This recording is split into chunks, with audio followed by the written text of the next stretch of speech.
Astaghfirullahalazim, astaghfirullahalazim, astaghfirullahalazim, alladzi la ilaha illa huwal hayyul qayyum, atubu ilaih. Ila hadratin Nabi Mustafa Rasulullah sallallahu alaihi wasallam wa ila ashabi wa azwaji wa dzurriyyatihi wa li jami'il muslimin wal muslimat wal mu'minin wal mu'minat bi quwwati min kulli sur. Sayyidina Nabi wa ala nabi sallallahu lahumul Fatihah. A'udzu billahi minasyaitonir rajim. Bismillahirrahmanirrahim. Alhamdulillahi rabbil alamin. Ar-Rahmanir Rahim. Maliki yaumiddin. Iyyaka na'budu wa iyyaka nasta'in. Ihdinas siratal mustaqim. Siratal ladzina an'amta 'alaihim ghairil maghdubi 'alaihim waladdallin. Amin. A'udzu billahi minasyaitonir rajim. Bismillahirrahmanirrahim. Assalamualaikum warahmatullahi wabarakatuh. Alhamdulillahi rabbil alamin wa bihi nasta'in ala umuri dunya waddin. Wassalatu wassalamu ala asyrafil anbiya'i wal mursalin sayyidina wa maulana Muhammadin wa ala alihi wa ashabi ajma'in. Subhanaka la ilma lana illa ma 'allamtana innaka antal alimul hakim. La haula wala quwwata illa billahil aliyil azim. Rabbi syrah li sadri wa yassir li amri wa ahlul 'uqdatam min lisani yafqahu qawli. Allahumma yassir wa la tu'assir, Rabbi tammim bil khair wa ba'du. Alhamdulillah, segala puji dan kesyukuran yang setinggi-tingginya kita rapatkan kehadirat Allah Subhanahu wa taala. Dengan keizinan, taufik, hidayah dan inayah, dapatlah bersama-sama kita duduk di dalam majlis ilmu setelah kita melaksanakan salat subuh berjamaah. Salat subuh berjamaah yang kita laksanakan pada hari ini adalah, kalau ikut hitungan dia adalah subuh yang terakhir untuk catatan amal kita setahun yang lepas. Jadi bermula maghrib nanti catatan buku, catatan kita, catatan yang baru, buku baru. Jadi alhamdulillah pada subuh hari ini Allah berikan peluang kepada kita untuk catatan terakhir di buku amal kita adalah kita salat subuh berjamaah. Kemudian kita teruskan dengan berzikir, munajat, dan kita duduk dalam majlis ilmu. Mudah-mudahan ini akan menjadikan kebahagiaan untuk kita dan gembiranya Rasulullah sallallahu alaihi wasallam melihat umatnya masih lagi menjaga apa-apa warisan yang telah diwariskan oleh Rasulullah sallallahu alaihi wasallam. Salawat dan salam kepada junjungan kita baginda Rasulullah Nabi besar Muhammad sallallahu alaihi wasallam. Mudah-mudahan Allah Subhanahu wa taala memilih kita di antara orang-orang yang berbahagia ketika mengembuskan napas yang terakhir, kena melihat tempat yang indah yang Allah sediakan untuk orang-orang yang beramal, beriman, beramal soleh. Tolong menolong dalam kebaikan dan tolong menolong di dalam berbuat sabar. Hadirin jamaah salat subuh yang dikasihi dan dimuliakan Allah Subhanahu wa taala. Di bulan Sya'ban ini juga salah satu di antara yang mungkin perlu kita ingat sejarah perpindahan kiblat daripada Baitul Maqdis ke Makkah Al-Mukarramah setelah kurang lebih 17 bulan. Rasulullah sallallahu alaihi wasallam diperintahkan oleh Allah untuk solat menghadap ke Masjid Al-Aqsa di Palestina. Setelah 17 bulan Rasulullah ternanti-nanti melihat, menatap ke langit, mana tahu malaikat Jibril turun membawa wahyu. Harapan baginda bahwa kiblat dikembalikan ke Makkah Al-Mukarramah. Maka Allah Subhanahu wa taala di bulan Sya'ban inilah Allah kembalikan kiblat dan setelah menghadap ke Baitul Maqdis, di mana ketika kita melaksanakan ibadah haji ataupun umrah, kita ada ziarah ke Masjid Al-Qiblatain, Masjid Dua Kiblat. Itu di antara sejarah disebut dengan Masjid Al-Qiblatain, di mana Rasulullah sallallahu alaihi wasallam selama kurang lebih 17 bulan solat menghadap Baitul Maqdis, kemudian tengah solat kiblat berpindah ke Makkah Al-Mukarramah. Ini sebagai kenang-kenangan untuk kita mengingat bahwa ternyata ada perkara istimewa di dalam bulan Sya'ban yang mulia ini. Kenapa dikatakan mulia? Karena Rasulullah sallallahu alaihi wasallam ketika ditanya, riwayat daripada Sina Aisyah radhiyallahu taala anha, baginda, kata Sina Aisyah, ketika beliau berpuasa di bulan Sya'ban, seolah-olah saya tidak pernah melihat baginda berbuka puasa. Artinya tidak pernah tak puasa. Banyak hari daripada bulan Sya'ban baginda berpuasa. Tapi di saat baginda tak puasa, kata Sina Aisyah juga, saya tak pernah tengok Rasulullah berpuasa di bulan Sya'ban. Artinya ada Rasulullah sallallahu alaihi wasallam puasa hampir, bahkan dikatakan sebulan penuh puasa sunat di bulan Sya'ban. Ada kalanya Rasulullah tak berpuasa di bulan Sya'ban. Maka ketika ditanya Rasulullah sallallahu alaihi wasallam, kenapa baginda berpuasa sunnah lebih banyak di bulan Sya'ban, maka baginda menjawab, bulan Sya'ban ini adalah bulan di mana dilupakan. Manusia ramai melupakan bulan Sya'ban ini. Maka aku tak mau seperti manusia yang lain, maka aku ingin banyak beramal beribadah di bulan Sya'ban ini. Dan juga di antara ayat yang turun, ayat yang sering dibaca kita dengar ketika khutbah, a'udzubillahi minasyaitonirrajim, innallaha wa malaikatahu yusholluna 'alan nabi ya ayyuhalladzina amanu shallu 'alaihi wa sallimu taslima. Juga di antara ayat yang diturunkan di bulan Sya'ban.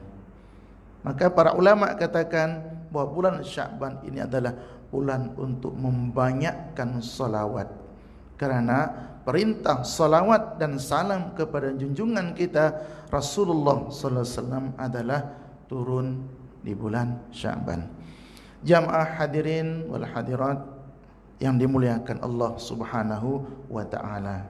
Juga di antara kebiasaan para ulama sejak zaman dahulu, bahkan ketika kita mengaji di bulan Sya'ban, terutama di 14 hari bulan Sya'ban. Hari ini 14 Sya'ban aja ya. 14 Sya'ban itu kita akan bersalam-salaman biasanya.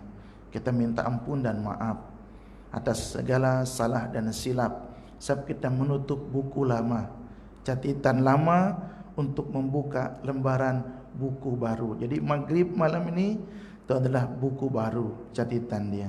Maka itu para ulama menganjurkan untuk membaca Yasin 3 kali dengan niat panjang umur. Kemudian yang kedua niat luaskan rezeki, dan yang ketiga semoga meninggal dunia atau mati dalam keadaan beriman. Para ulama katakan 3 kali Yasin itu kurang, sebab hajat kita terlalu banyak kepada Allah Subhanahu wa taala. Tanpa kita memperpanjang, kalau kita sebutkan adakah dalilnya? Dalil Rasulullah SAW secara umum, Yasin itu adalah hatinya Quran. Kita baca, kita tidak baca kerana wajib di malam nisfu Sya'ban, bukan wajib, hanya anjuran, tajribah yang biasa dilakukan oleh para ulama-ulama kita daripada generasi ke generasi untuk dilakukan. Mohon maaf dengan bahasanya. Hatta Syekh Nasiruddin Al-Albani pun di antara hadis-hadis menghidupkan malam-malam nisfu Sya'ban, beliau mensahihkan beberapa hadis terkait dengan nisfu Sya'ban. Jadi kita tidak terlalu sensitif dengan bulan Sya'ban, menghidupkan malamnya, kemudian dengan melaksanakan pembacaan Yasin berjamaah. Tu yang biasa kita buat. Sekiranya tak dibuat berjamaah, buat sendiri-sendiri pun tak ada masalah. Kalau kita buat di surau 3 kali. Balik rumah baca. Niat mudah-mudahan tahun depan boleh melaksanakan umrah, baca Yasin.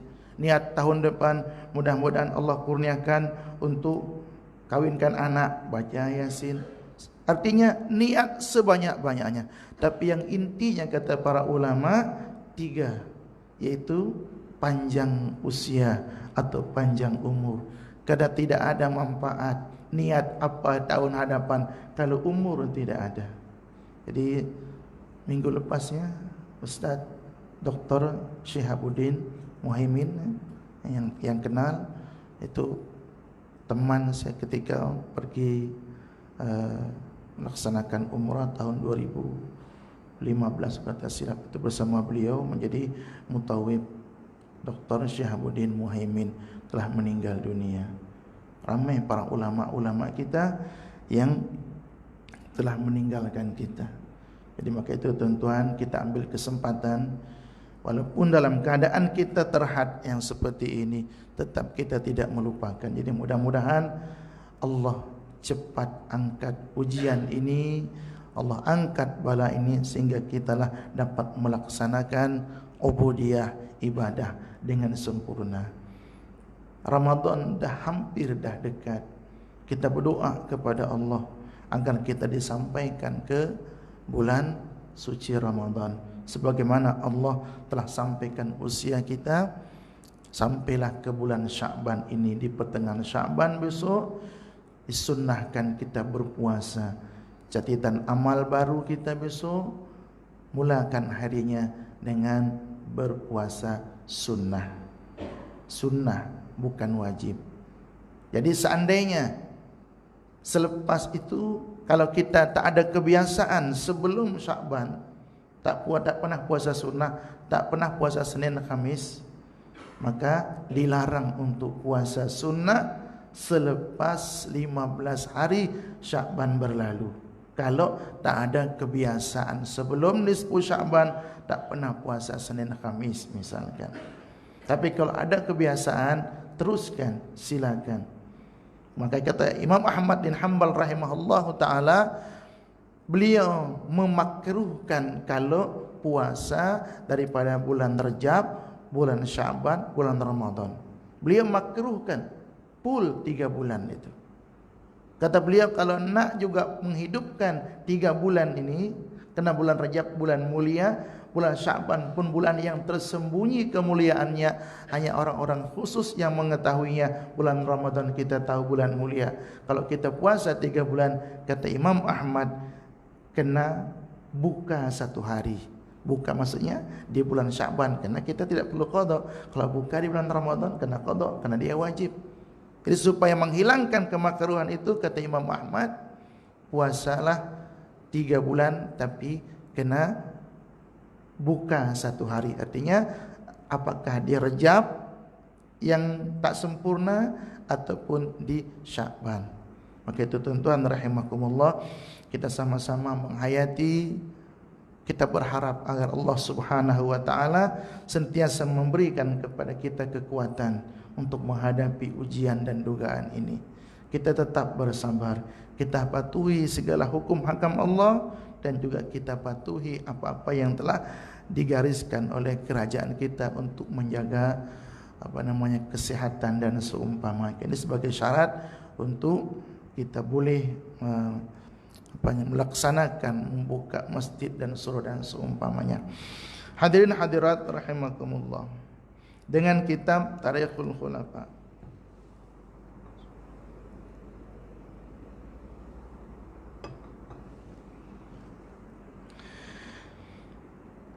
muka surat 58. Kata Imam Ibnu Ishaq di dalam kitab sirah bahwa Imam Az-Zuhri berkata, Anas ibnu Malik radhiyallahu anhu telah berkata kepadaku ketika Abu Bakar dibai'ah sebagai khalifah di As-Saqifah, maka keesokan harinya beliau menaiki mimbar.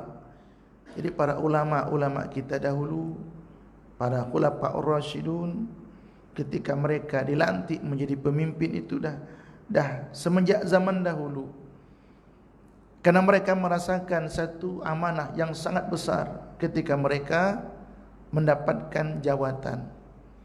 Maka mereka akan memberikan wasiat ataupun pidato ataupun ceramah yang biasanya itu satu perkara yang sangat ditunggu-tunggu oleh rakyat pada ketika itu. Termasuk ketika Abu Bakar As-Siddiq radhiyallahu anhu dibaiat menjadi khalifah. Namun sebelum Abu Bakar berucap, Sayyidina Umar terlebih dahulu berucap. Jadi sebelum Abu Bakar menyampaikan ucapannya, didahului oleh Umar. Karena Sayyidina Umar ini risau, takut-takut Abu Bakar itu belum sebagai khalifah, mohon maaf dengan bahasa itu. Beliau, ya kalau nak katakan agak terpaksa menjadi khalifah. Maka Sayyidina Umar sangat risau kalau Abu Bakar pidato ni, jangan-jangan beliau nak katakan saya tak bersetuju menjadi khalifah. Kan susah lagi nak pilih itu. Beliau tak mau kalau seandainya kata-kata Abu Bakar As-Siddiq akan menarik diri daripada kekhalifahan. Maka Sayyidina Umar berucap, selepas bertahmid dan memuji Allah, beliau berkata, sesungguhnya Allah telah mempersatukan kamu di bawah pimpinan sahabat Rasulullah SAW yang paling baik. Beliau adalah orang kedua selepas Rasulullah SAW berada di dalam gua. Jadi sebelum Abu Bakar naik berpidato, Sayyidina Umar dah tanpa protokol, tanpa bahasa kita tu menunggu pembicara ataupun pengerusi majlis, terus naik. Ambil kalau ada mikrofon, ambil mikrofon terus. Beliau nakkan supaya kaum muslimin yang dah memilih Sayyidina Abu Bakar supaya jangan ragu-ragu. Maka Sayyidina Umar merasa bahwa tidak ada yang layak menjadi khalifah saat itu selain Abu Bakar As-Siddiq. Karena setiap daripada kaum Ansar pun ada calon tersendiri. Tapi calon itu pun tak berkenan selama Sayyidina Abu Bakar masih ada. Tapi yang namanya, mohon maaf dengan bahasa kalau dalam pemilihan tu, kalau kita punya pilihan itu tidak terpilih, jujur secara jujur ada perasaan kita kurang, ya nak kata kurang selesa tu. Maka tu Sayyidina Umar cepat memotong apa yang akan berlaku keraguan-raguan di dalam hati kaum muslimin saat itu supaya tidak terjadi perpecahan. Ayuh bangunlah, kata Sayyidina Umar. Bangunlah kepadanya untuk memberi bai'ah. Semalam dah berbai'ah. Okey, yang masih ragu-ragu lagi, cepat. Yang belum berbai'ah, cepat. Jabat tangan Abu Bakar untuk mengucapkan janji setia untuk taat di bawah khalifah Abu Bakar. Untuk memberi bai'ah. Dengan itu sekalian kaum muslimin berbai'ah dengan Abu Bakar As-Siddiq. Selepas berbai'ah di anjung rumah As-Sa'idah, setelah itu Abu Bakar As-Siddiq berucap, dimulai dengan tahmid dan pujian kepada Allah Subhanahu wa taala. Karena melihat kaum muslimin telah bersetuju, telah bersepakat untuk melantik beliau menjadi khalifah, maka beliau barulah berbai'ah. Karena ketika zaman Khalifah Abu Bakar As-Siddiq, setelah wafatnya Rasulullah SAW, dalam 3 hari selepas wafat Rasulullah, itu hari Rabu baginda dikebumikan. Mereka tu bimbang. Memang mereka tak pernah rasakan satu kedukaan yang sangat-sangat. Yang pertama, yang wafat itu Nabi. Adakah perlu dimandikan, nak dimakamkan di mana, cara macam mana? Memang mereka para sahabat, kalau yang sahabat yang sebelum mereka dah banyak pengalaman, tapi ini Nabi. Lepas tu selepas Rasulullah, siapa pula penggantinya? Maka cukup terjadi suasana tu panas saat itu. Panas bukan suasananya, cuacanya, keadaannya. Orang-orang murtad dah mula. Orang-orang yang tipis iman pun dah mula menunjukkan reaksi mereka atau aksi mereka setelah wafat Rasulullah sallallahu alaihi wasallam. Jadi kalau tidak segera diatasi, keadaan kaum muslimin di Madinah itu akan terjadi firqah perpecahan, berpuak-puak lagi. Takut akan menjadikan perang, wal iyazubillah. Maka cepat disikapi. Jadi bukan menunggu beberapa bulan. Hari itu kalau setelah Rasulullah wafat itu dah ada cadangan mereka, supaya tetap terus stabil keadaan masyarakat Islam saat itu. Seterusnya beliau berkata, Abu Bakar As-Siddiq, adapun selepas ini wahai sekalian manusia, sesungguhnya aku telah dilantik memimpin kamu. Aku ini bukanlah orang yang terbaik. Subhanallah, Tuhan. Bukan orang yang terbaik.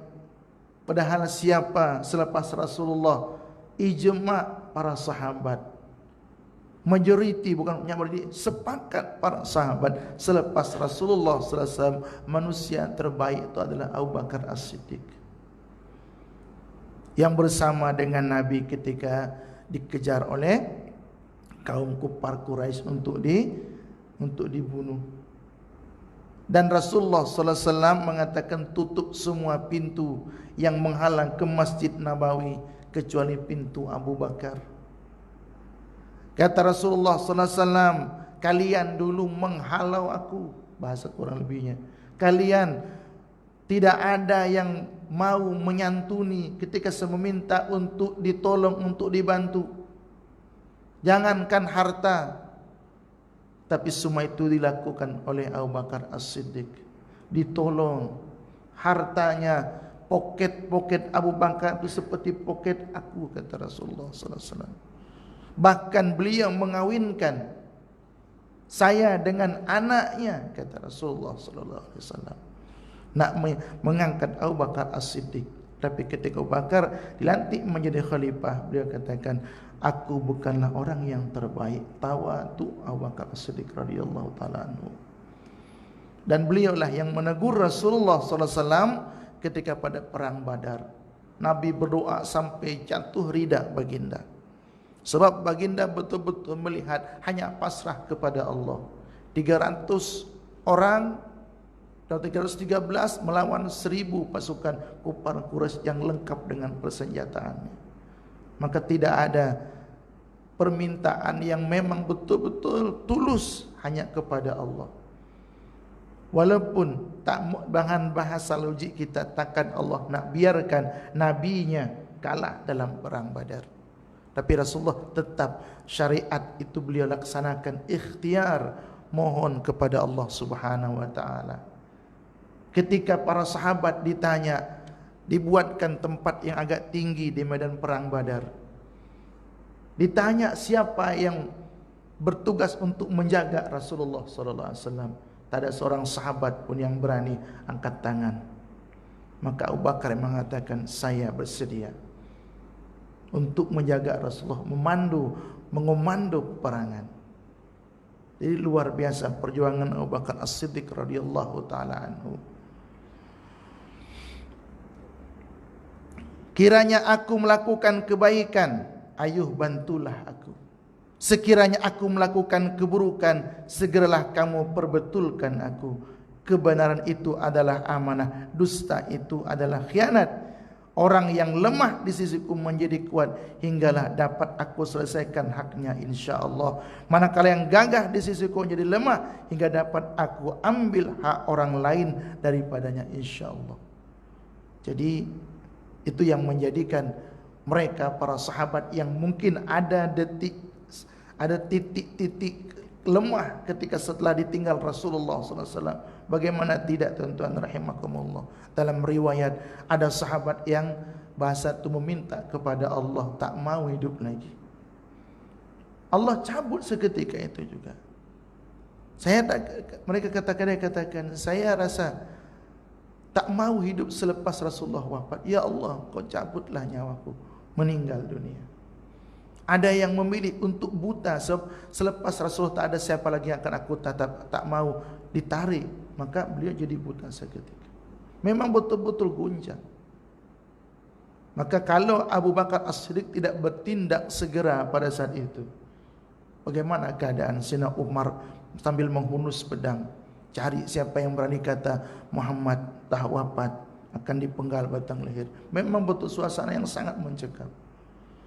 Sayyidina Umar kalau dah berkata macam tu bukan kata menggertak, maka orang senyap. Di samping takut nak berkata apa-apa, maka memilih senyap. Sayyidina Umar ada di situ.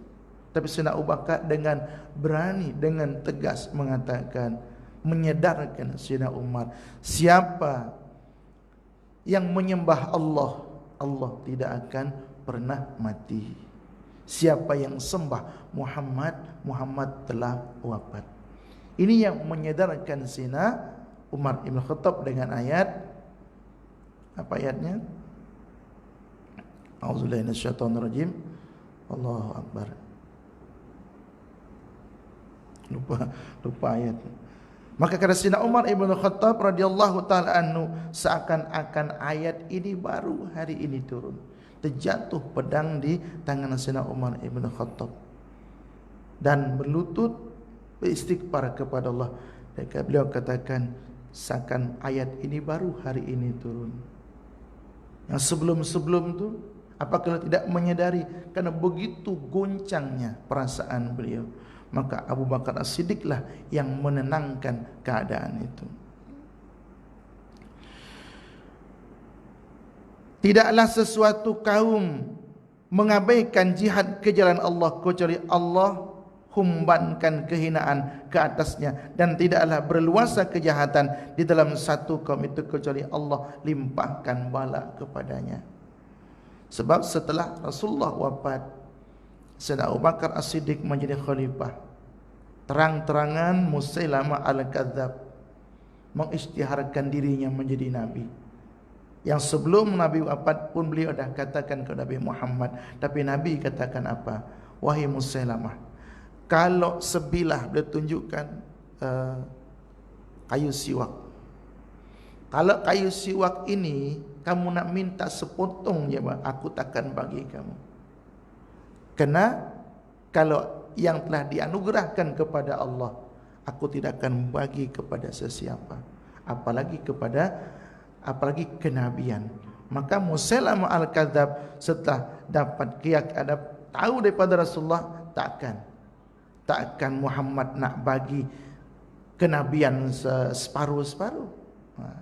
Jadi selepas wafat Rasulullah, Musailamah dah mula merasakan saingannya menjadi nabi dah tak ada lagi dah. Sahlah dia melantik dirinya menjadi nabi.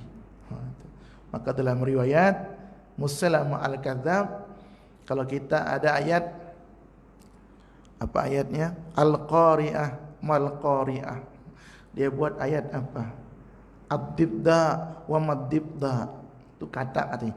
Kata, apakah kata itu? Nak samakan ayat macam Al-Quran. Nabi Muhammad sallallahu alaihi wasallam, kalau orang Muhammad ke kepala tu tak ada rambut, mungkin dia tak boleh tumbuh rambut, disapu diusap oleh Rasulullah, tumbuh rambut. Musailamah Al-Kadzab, orang yang ada rambut disapu, jangan dibotak. Allah tunjukkan keburukan, tapi ramai juga pengikut Musailamah Al-Kadzab, tetapi berhasil ditumpaskan oleh kaum muslimin. Dan yang menumpasnya adalah Sayyidina Wahsy. Kata beliau, aku pernah membunuh orang yang dikasihi oleh Nabi, Sayyidus Syuhada Sayyidina Hamzah bin Abdul Muttalib. Maka kata beliau, saya berharap dengan kematian Musailamah Al-Kadzab dapatlah menebus kesalahan. Maka kita jarang menemukan cerita Sayyidina Wahsy, karena memang Rasulullah suruh dia untuk pergi, untuk jangan tunjukkan diri ke hadapan Rasulullah, karena itu sifat basyariah Rasulullah, kemanusiaan baginda ketika melihat orang yang pernah membunuh orang yang sangat dicintai, Sayyidina Hamzah, singa padang pasir. Selain Sayyidina Umar, Hamzah singa padang pasir. Kalau orang buru kijang, Sayyidina Hamzah buru singa, buru harimau, serigala yang diburu. Maka ketika beliau meninggal dalam keadaan tertombak, kemudian jantung. Ada memang betul-betul manusiawi tak dapat menerima dan diketahui siapa yang melakukannya. Tapi Allah bagi hidayah kepada Wahsy untuk beriman kepada Allah. Dan beliaulah Sina Wahsy yang membunuh Musailamah Al-Kadzab. Dan termasuk istri Sina Abu Sufyan itu Hindun. Pun Rasulullah tidak berkenan untuk melihat. Maksud melihat itu Rasulullah maaf secara syariat, telah bertaubat.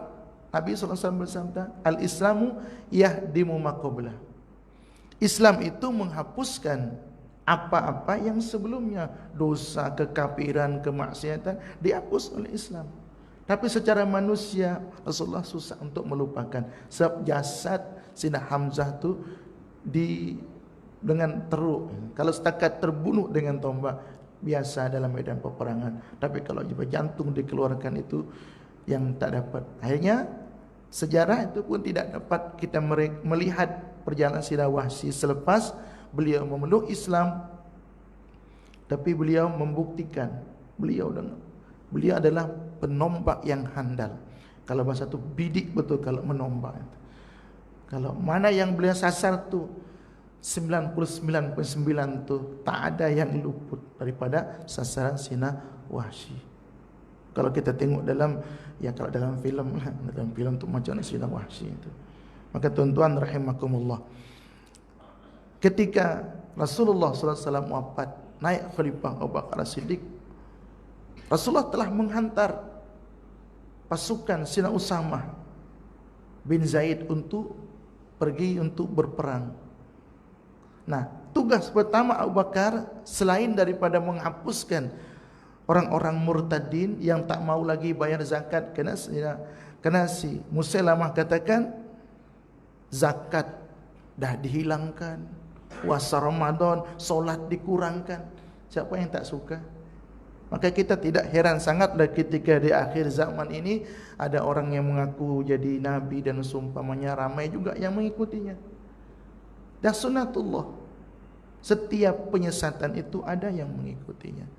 Maka kita mudah-mudahan dipelihara oleh Allah. Tetap Allah bukakan mata hati kita sehingga kita melihat mana yang benar dan mana yang salah. Maka tuan-tuan rahimakumullah, ibaratkan kalau kita sebutkan benteng umat Islam itu adalah surau dan masjid. Anak-anak kita serahkan di ma'had-ma'had hingga mereka dididik. Tapi kita yang dah berusia ni, surau masjidlah tempat kita untuk bertahan. Paling tidak untuk kita mendengar kisah-kisah untuk membangun jiwa kita. Adakah perjuangan Islam ini hanya kita dengar? Paling tidak itu akan ada perasaan kita yang mampu berjuang dengan harta. Banyak cara untuk kita berjuang. Paling tidak perjuangan kita adalah menegakkan solat berjamaah. Kita tegak berdiri di hadapan Allah, memulakan hari itulah salah satu cara untuk kita tunjukkan kegembiraan kita atas anugerah iman ini. Maka tuan-tuan rahimakumullah, mudah-mudahan Allah berikan kita kekuatan, panjang usia kita sampailah bulan Ramadan tahun ini dan tahun hadapan dan tahun-tahun seterusnya. Kita ingin bahwa Ramadan yang akan datang kepada kita bukan hanya Ramadan kali ini, tapi Ramadan yang seterusnya. Biar puas kita beribadah kepada Allah, biar amal kita banyak, kita hapuskan segala macam perkara yang menghilangkan nilai ibadah kita. Kita tidak mau kita panjang usia, banyak beramal beribadah, tapi hati kita belum bersih lagi, masih dendam. Ini di antaranya yang malam ini, malam nisfu Syaban itu akan dihapuskan dosa, diampunkan dosa manusia berbilion-bilion oleh Allah Subhanahu wa taala. Tapi dua orang yang Allah tidak berkenan untuk diampunkan. Yang pertama adalah orang yang derhaka kepada ibu bapa, dan yang kedua adalah orang yang masih menyimpan dendam, menyimpan perasaan hasad kepada saudara seiman seakidahnya. Jadi kita bersihkan perasaan kita. Kita tidak mau memulakan hari yang malam ini Allah ampunkan manusia kita tidak dapat, kita terlepas daripada ampunan Allah. Allah tahu amal ibadah kita seberapa banyak, tilawah Quran kita berapa banyak, zikir kita berapa banyak, tapi Allah berkenan juga mengampunkan kita kerana kasih Allah kepada hambanya. Terus kita terlepas. Kalau kita terlepas daripada ampunan Allah, nak tunggu 1 tahun ke hadapan, memang Allah bukakan selebar-lebarnya pintu rahmat. Tapi ada hari yang khas Allah bukakan, bahasanya dihapuskan sebanyak-banyaknya. Maka dia akan di antara juga yang dikatakan jangan mensyirikkan Allah. Salah satu juga syarat yang dikatakan yang orang yang akan dihapuskan, diampunkan dosanya oleh Allah. Jadi bulan Syaban ini kita banyak-banyak berzikir, baca la ilaha illa anta subhanaka inna kunna minaz zalimin, ta subhanaka inni kuntu zalimin sebanyak-banyaknya sampai kita tertidur. Terjaga baca. Jangan hitung, ada yang menghitung. Kita tak perlu itu, baca sebanyak-banyaknya. Salawat 100 kali kalau boleh. Kita banyak-banyakkan kalau boleh, jangan hanya 100. Setelah kita baca Yasin, sambil kita berjalan, sambil kita menikmati hidangan kopi dan seumpamanya, untuk kita persiapan. Kita tidak tahu umur kita panjang atau kita, tapi kita berharap agar Allah panjangkan usia kita. Taatlah aku selagi mana aku mentaati Allah. Sekiranya aku menderhakai Allah dan Rasulnya, maka tiada lagi taat bagi kamu ke atasku. Ini kata Sina Abu Bakar, ayo tegakkan solat kamu, semoga Allah merahmati kamu. Jadi tuan-tuan rahimakumullah, di akhir kuliah ini, kuliah PKP itu kita tak panjang-panjang insyaAllah. Jadi mudah-mudahan pesan daripada saya lah untuk diri saya dan untuk kita semua. Ini kita dah hidup di akhir zaman. Memang lama pun kita dah hidup di akhir zaman. Nabi diutus pun dah akhir zaman. Tapi akhir zaman, semakin kita ke depan, kita nampak bagaimana keadaan dunia ini. Semakin susah untuk kita nak melihat waliyazubillah, kejadian yang terbaru. Seperti doalah kepada Allah. Bagaimana ketika kerajaan Malaysia tegas dengan satu keputusan kerajaan, tapi ada kerajaan lain, negara lain yang merasa tersinggung, terasa hati kan. Kita tahu dalam kerajaan negara komunis, waliyazubillah, tapi Allah ada bersama kita. Maka masjid dan surau lah tempat kita untuk memohon kepada Allah. Biarlah mereka disibukkan oleh Allah dengan dengan tipu daya mereka sendiri. Mereka nak menipu, nak memperdayakan Allah. Allah lagi hebat kalau untuk memperdayakan manusia. Jadi kita tidak perlu takut, tidak perlu risaulah. Kita ada Allah, kita ada Tuhan yang segala-galanya. Tempat kita bermohon kepada Allah.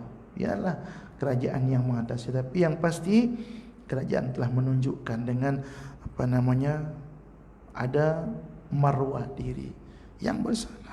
Yang bersalah dah ditindak. Ketika ada yang tidak puas hati, biarlah Allah yang menangani. Tapi yang jelas dah sesuai dengan prosedur. Jadi mudah-mudahan negara kita, rakyat Malaysia secara khususnya dimanapun berada, mudah-mudahan sentiasa dilindungi oleh Allah. Doa kita malam ini agar semua kaum muslimin dimanapun berada, bukan hanya di negara Malaysia ini, di luar dimanapun mereka yang beriman kepada Allah, diberikan taufik dan hidayah oleh Allah, dan mereka kita sama-sama dapat memasuki bulan Ramadan dengan tenang, dengan memohon kepada Allah agar tetap iman kita. Kita ingin ketika kita meninggal dunia adalah dalam keadaan yang terbaik, bersih daripada segala dosa, diampunkan segala kesilapan oleh Allah, dan diganti dengan kebaikan, pahala yang melimpah di sisi Allah Subhanahu wa taala. Ala hadhihi niyyah wa lakuntum salihah wa ila hadratin nabi wa ali nabi al-fatihah. Bismillahirrahmanirrahim. Alhamdulillahirabbil alamin arrahmanir rahim maliki yaumiddin iyyaka na'budu wa iyyaka nasta'in ihdinas siratal mustaqim siratal ladzina an'amta 'alaihim ghairil maghdubi 'alaihim waladdallin amin. A'udzubillahi minasyaitonir rajim. Bismillahirrahmanirrahim. Alhamdulillahirabbil alamin hamdan yuwafi ni'amahu yukafi mazidah ya rabbana lakal hamdu kama yanbaghi li jalali wajhikal karim wa li'azimi sultanik. Allahumma shalli wa sallim ala sayyidina Muhammadin fil awwalin wa shalli wa sallim ala sayyidina Muhammadin fil akhirin wa shalli wa sallim radhiyallahu tabaraka ta'ala an sayyidina ashabi sayyidina Rasulillah ajma'in. Allahumma dafa'anna al-ghala wal waba wal fahsya wal munkar wa subal wa syada'id al mihan ma zahara minha wa ma batana an baladina hadha khassa wa nasa'il buddal muslimina 'amma innaka 'ala kulli syai'in qadir. Rabbana atina fid dunya hasanah wa fil akhirati hasanah wa qina adzaban nar. Wa sallallahu ala sayyidina Muhammadin wasallam. Amin amin. Walhamdulillahirabbil alamin. Minta ampun, minta maaf atas segala kesilapan, kekurangan. Terima kasih atas segala perhatian. Hadanallahu ya kemajma'in bila taufiq wal hidayah.